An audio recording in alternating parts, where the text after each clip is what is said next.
Nesse mapa mental, eu vou falar sobre as formas de estabilidade que existem ali no direito do trabalho. Vamos lá? Então, no direito do trabalho, existem algumas formas que a pessoa, de certa forma, garante o direito de não ser mandada embora, né?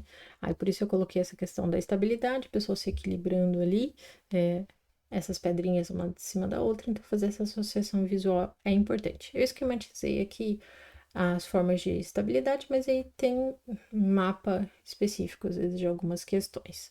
Então, quais são essas formas de estabilidade? Então, a gente tem a estabilidade da gestante, relacionada à questão do sindicato, a da CIPA, dos representantes trabalhadores lá nas comissões da Previdência Social, do FGTS, e o próprio acidente de trabalho, tá?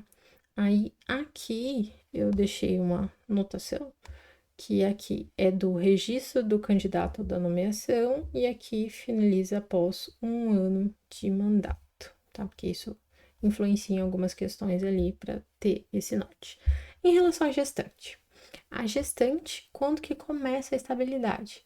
Com o início da gravidez, não é o início da ciência da pessoa, da ciência do empregador, né?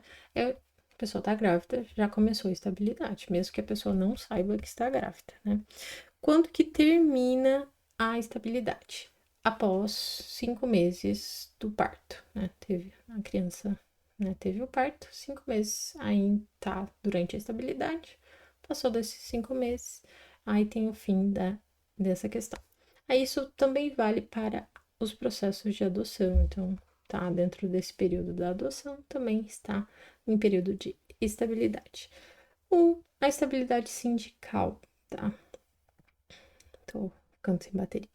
A estabilidade sindical. Então, o sindicato, ele tem os representantes, os dirigentes do sindicato, tá? E esses dirigentes, eles sim podem ter estabilidade, mas tem limite. Então, tem um limite de 7 titulares e 7 suplentes, então, um total de 14 pessoas naquele sindicato que podem ter estabilidade, porque às vezes você tem mais dirigentes do que esses 7 titulares e 7 suplentes, mas aí vai ter que indicar quem que tem ou quem que não tem. Se dentro desse sindicato o empregado ali exercer atividade pertinente à categoria, se no sindicato ele é um eletricitário, né? Na atuação dele, a empresa ele é eletricitária, mas ele está participando do sindicato dos motoristas lá e foi dirigente do sindicato dos motoristas. Então, ele não está exercendo uma atividade conectada ali à empresa e não faria jus a essa questão da estabilidade sindical, porque teoricamente a atividade dele não está influenciando, não corre o risco de influenciar ali no trabalho, porque ele não está atuando naquela área. Então, esse período da estabilidade sindical, ele começa desde que o empregador, teoricamente, foi cientificado por qualquer meio. Então, avisaram ali, mandaram uma nota, tipo, eles conseguem comprovar que sim, ficou ciente o empregador, já estava valendo a estabilidade, né? Então, tem a questão da vigência do contrato.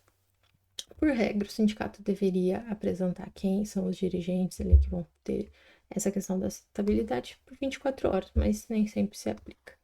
Então, essa estabilidade sindical não se aplica ao conselho fiscal. Então, se você tem a pessoa é membro do conselho fiscal do sindicato, não tem estabilidade. Se é delegado sindical, também não tem estabilidade. Segundo, né, a a aplicação, isso tem sido utilizado em sentido amplo. Então, se aplica à confederação, então você tem uma confederação sindical, na lei não diz especificamente, mas aí se aplica a questão. Tem uma federação sindical, um sindicato patronal, a central sindical, eles têm se utilizado também. Se é um dirigente dentro desses limites, também faz jus ali à estabilidade. Os membros eleitos da CIPA, então aquele que os empregados votaram lá, não os membros que, tipo, a empresa colocou, os membros eleitos também fazem jus à estabilidade sindical. Os representantes dos trabalhadores na Comissão Nacional da Previdência Social, no Conselho ali do FGTS, também fazem jus.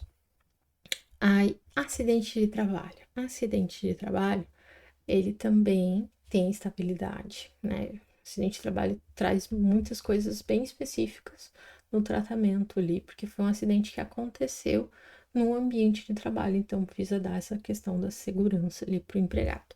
Então, a estabilidade começa a partir da data do acidente e termina após 12 meses ali do fim do auxílio-doença. Então, quando está recebendo auxílio-doença, a pessoa está com o vínculo do trabalho ali suspenso, ela tem a estabilidade, obviamente, e depois que volta, tipo, para não correr o risco que a pessoa voltou do acidente e já é mandada embora, 12 meses ainda tá em estabilidade. Se esse acidente de trabalho ali, se tipo, teve um afastamento que é superior a 15 dias, ou seja, acionou ali a Previdência Social, tá?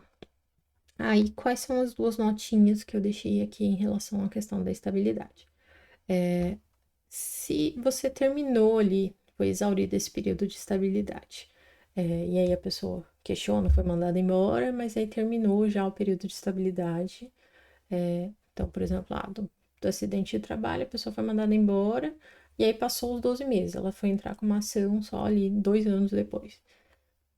Então, é devido apenas aos salários e não precisa da reintegração, porque já passou dessa obrigação, né?